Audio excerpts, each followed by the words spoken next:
Enlisted men going through boot camp have safeguards that they pull. We're lucky we don't go to war with Russia. They'll eat our lunch. You need people in your life to hold you accountable because you will never push yourself as hard as you can go. I think that there's a shortage of real men on this planet. I think most men are, frankly, just pussies. Rise and shine, it's espresso time. I wake up every morning. Espresso keep me going. I wake up every morning. Hey, it's Evan Carmichael, and this channel was created to help you overcome the #1 challenge that is holding you back, a lack of belief in yourself. You watch these videos because you know there's something greater inside you too. You are a genius. So let's start your day off right together. Grab your coffee and sip on today's message from Dan Pena. Also, if you want to have more confidence, check out my 254 series. They are free. The link to join are in the description below. But no one does know initially, up front. You have to try. You have to swing at the plate. A kid like you, if you had to keep track of 7 days a week, 24 hours a day, what you do. I drove by a college today and I yelled, boo. 35 people went to the hospital. 734 needed crisis counseling. 429 needed a safe area or room. And classes were canceled for a week. There are universities that I've spoken at that have safe floors. The 3rd floor in the physics building in Krakow University has a safe floor. If life gets too tough for them, they go to that floor to chill. The Air Force Academy has safeguards. We have a Naval Academy guy, so he said that they pull when they're being beat up too much. Enlisted men going through boot camp have safeguards that they pull. We're lucky we don't go to war with Russia. They'll eat our lunch. They're going to eat us alive. We're lucky. There are no safeguards in life. I tell the kids all the time, if we were at war, we'd all be dead. See, you're used to making mistakes, and nothing happens. For the few of you in the military in here, you know mistakes can cost lives. Our kids are millennials, but they're not. You'd think that they were Godzilla, Attila the Hun, and Genghis Khan compared to the other millennials. Our daughter is me with a skirt. She's a rough bitch. She's a rough girl. Daddy, why do you want to go? If she were standing here, she'd say, my daddy treats everybody the same. Like, whether you're the Pope, although I do cut the Pope some slack. That's not quite accurate. Whether you're, whoever, I treat everybody the same because I hold everybody accountable. If you tell me you're going to do something, young lady, if you don't do it, I'll rip your head off and down your neck. I'll be all over you like a cheap suit. You need people in your life to hold you accountable because you will never push yourself as hard as you can go. You get a personal trainer not because of what exercises you should do. You can look that up online. The real value of a trainer is to have somebody right there in front of you in your face telling you to do 3 more reps of that exercise when you want to quit. When you're gonna tap out, and if you were by yourself, you'd say, I'm done, and they say, give me 3 more, because all of the growth happens in that last set. If there's nobody around you to hold you to a higher standard, you'll always know that there's another level, but you'll be too afraid to reach for it yourself.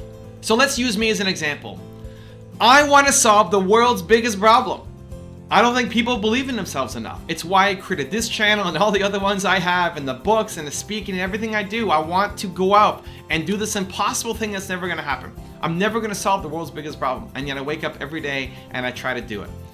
And I use a combination of what I call aspirational mentors, which are people like Steve Jobs and Elon Musk and the people that I profile on this channel.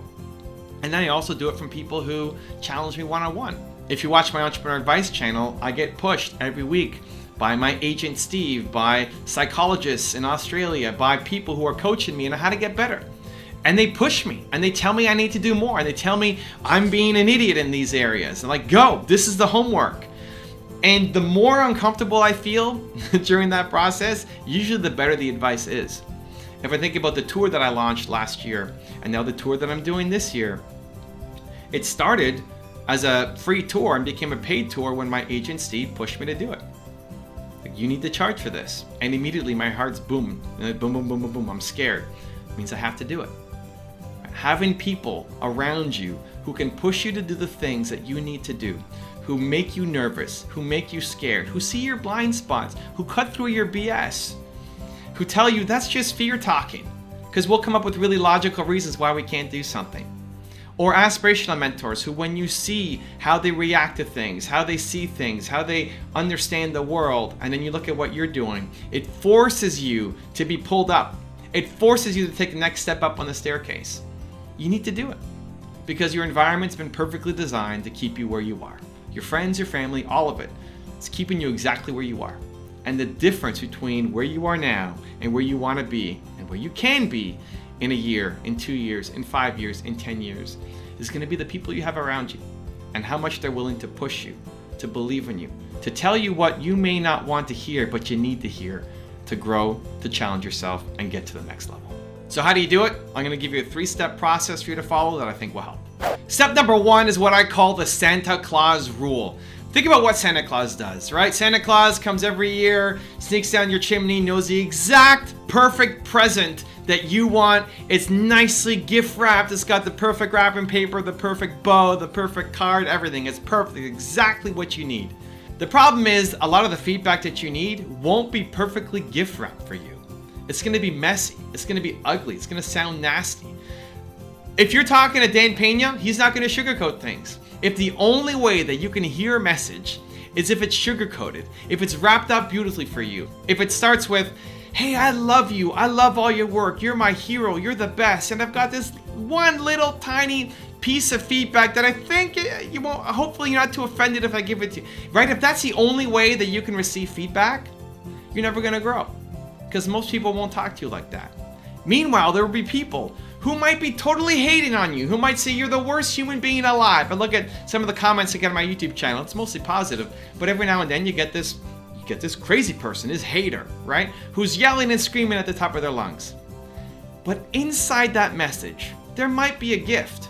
Inside that hate and negativity, there might be a kernel of truth that if you brush it aside, if you say, well, that person's just a hater, or if you can't handle it because it makes you feel bad about yourself, you don't want to hear the negativity. If you can't separate those two, the tone and the anger, maybe resentment, the hatred, from maybe there's something in here that I can learn from, then you'll never grow. If you can only receive feedback when it's perfectly packaged in a Santa Claus-like gift, then you'll never grow. And so that becomes a challenge. That's the Santa Claus rule.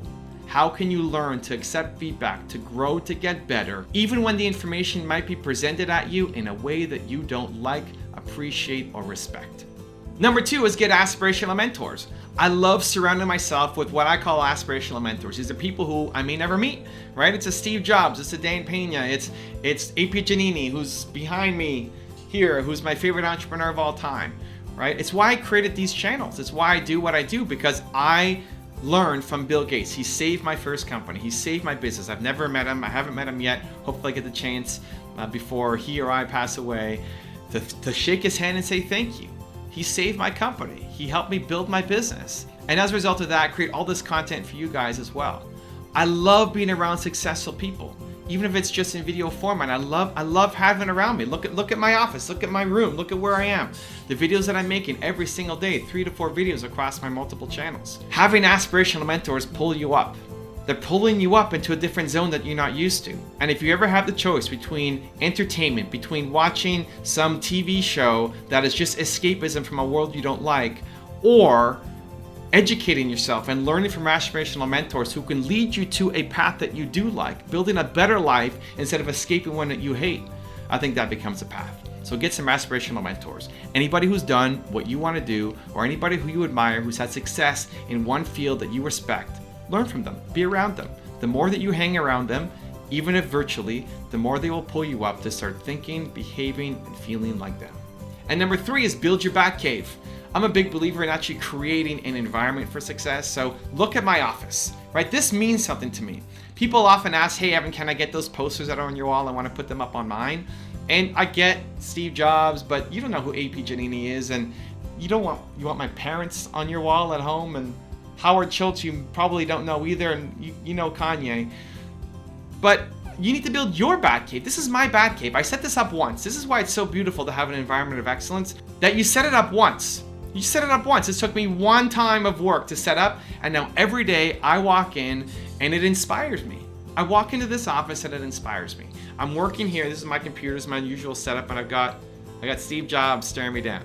He's looking at me. He's like, Evan, dream bigger, think bigger, let's go, put your dent in the universe, right? And that may sound crazy and stupid to you. Awesome, do your thing. What does your Batcave look like? That you just have to walk into it and boom, you're lit up, you're ready to go. You're thinking bigger, bolder, you're more confident, you're ready to make the tough decisions, tough calls, because you created that environment of excellence for yourself. Now I've got a special bonus clip that I think you're gonna enjoy, but before that, question of the day, I wanna know, where do you need to be more tough in your business or life? Let me know in the comments below. And if you like this video and you're gonna take some action after watching it, give me a hashtag believe down in the comments too. I think that there's a shortage of real men on this planet. I think most men are, frankly, just pussies. You know, I don't know if your audience can handle that word, but look, man, if you can't get your money right, something's wrong. If you can't take care of your family, you got to ask yourself, how much of a man are you? Like, for me, that identifies me as a man. My ability to take care of my family. I don't just mean financially, but I do mean financially, right? My job as head of household is to take care of the economics of the household. You know, the word economy, if you look it up in the dictionary, it comes from managing a household. It had nothing to do with a business. It was about managing the household. So if you go back 1,000 years, we've been managing households. My job as a man is to provide a place where it's warm, a place where we can sleep, a place where we're protected, a place where there's food, right? Not money, right? I need to be able to take care of the family, shelter, food, clothing, and I need to have some fun. My family wants to have fun. We want to have experiences. So I need to provide a secure environment for them so they're not, bad things aren't just happening. And so men need to like bone up, man. Like the government can't take care of you. Bone up, you know this? Yeah. Bone up, get strong, right? Get strong, yeah. So get a backbone and take care of your family and quit blaming the government or making excuses. Your neighbor or the economy or whatever conditions. Look, I've had some terrible conditions in my life. From the age of 15 till 25, it was awful for me. 10 years, nobody would want to go through the 10 years that I went through. Do some people have it worse than I did? Probably, but I don't want to do those 10. Those 10 years were terrible for me. As degrading as a human being can experience. Drugs? Yeah, drugs, but mostly just so many bad choices, so many bad people, you know, so much self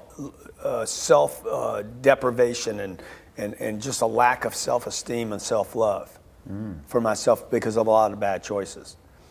So I understand what goes on for a person when they're making bad choices, and people just need to man up, you know, bone up. The women need to do the same thing, by the way. Yeah, women they're stronger than men today. Oh, look, I hate pain. Any kind of pain. Women can handle 10 times the pain I can handle. If you want more of Dan Pena's thoughts on being tough, check out the video right there next to me. I think you'll enjoy it. Continue to believe, and I'll see you there. Why are all these guys that changed the world got one thing in common? They're tough as nails.